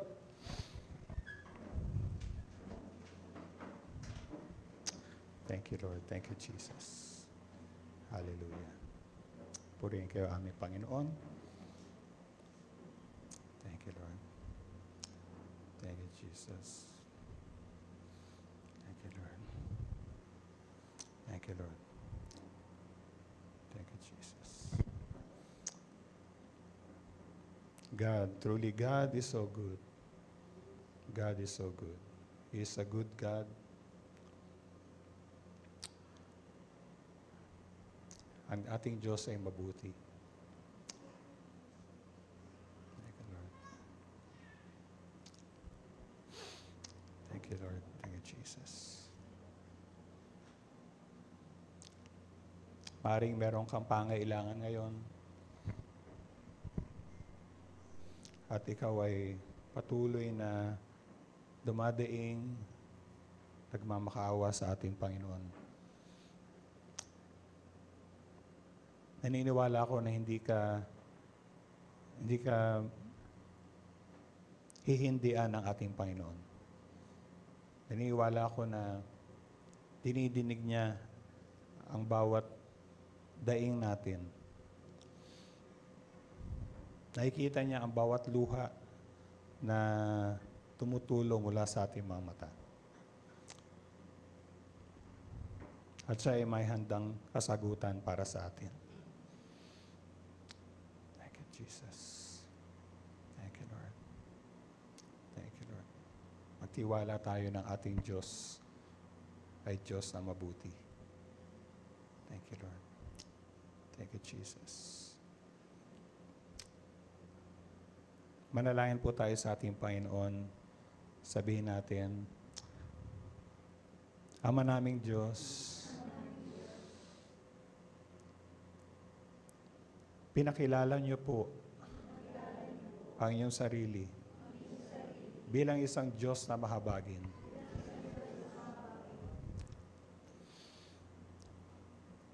At sinabi sa iyong salita na nakikilala niyo po kami. Alam niyo na kami galing lamang sa alabok. At kami mahina sa aming sarili. Kaya nagtitiwala kami, Panginoon, na kapag kami ay dumaranas ng anumang uri ng kahirapan, kapigatian, kalungkutan, kabiguan sa aming buhay, kayo, Panginoon, ay hindi lang nakakita at nakakaunawa, pero kayo ay nakikiramay sa amin. Kaya, Panginoon, muli kong pinararating sa iyo ang aking daing. Alam niyo po ito, Panginoon.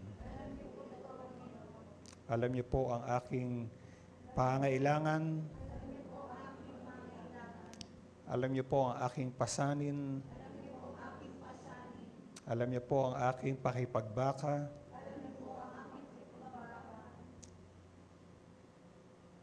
At ako'y patuloy nagtitiwala na kayo ay may gagawin na pagtulong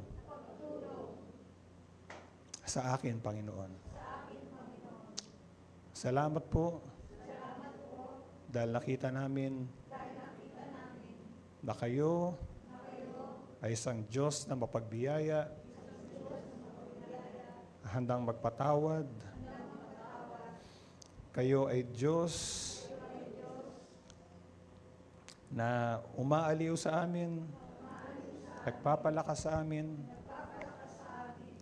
at kayo ay Diyos na nagpapagaling sa amin